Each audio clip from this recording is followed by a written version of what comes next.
ആശാവർക്കർമാരുടെ സമരം നിയമസഭയിൽ ഉന്നയിച്ച് പ്രതിപക്ഷം അടിയന്തരമായി വിഷയം ചർച്ച ചെയ്യണമെന്നാവശ്യപ്പെട്ട് രാഹുൽ മാങ്കൂട്ടത്തിൽ എംഎൽഎയാണ് അടിയന്തര പ്രമേയ നോട്ടീസ് നൽകിയത്.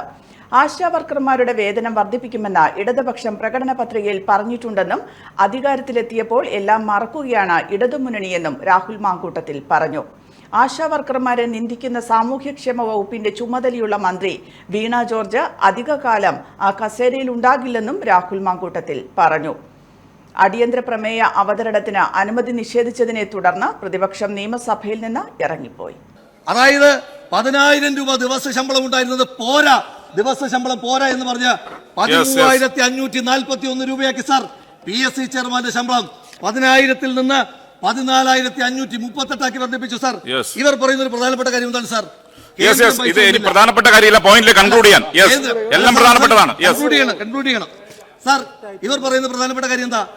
കേന്ദ്രം പണം തന്നില്ല. കേന്ദ്രം തരാനുള്ളത് കണക്ക് പ്രകാരം പരമാവധി 98 കോടിയാണ് സാർ. കേന്ദ്രം പണം തരണം സാർ, കേന്ദ്രം പണം തരണം സാർ. ആ കേന്ദ്രത്തിൽ നിന്ന് 98 കോടി രൂപ പോലും വാങ്ങിച്ചെടുക്കാൻ കഴിവില്ലാത്ത ശ്രീ KV തോമസിന് 30 ലക്ഷം രൂപ ശമ്പളം കൂടാതെ യാത്രാബത്ത 5 ലക്ഷത്തിൽ നിന്ന് 6,11,000 കൂട്ടി 11,11,000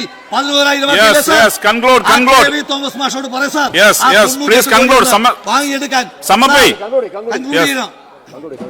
സമയമായി സാർ. ഇവരുടെ ഫോൾസ് ഈഗോകൾ വിട്ട്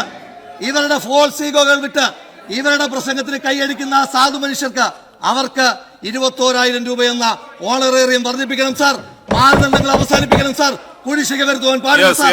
ആശയറ്റ് സമരത്തിലിരിക്കുന്ന ആ സാധു മനുഷ്യർ അവർ കേവലം ആശാപ്രവർത്തകരല്ല സാർ, അവർ കേരളത്തിന്റെ ആരോഗ്യ സേനയാണ് സാർ.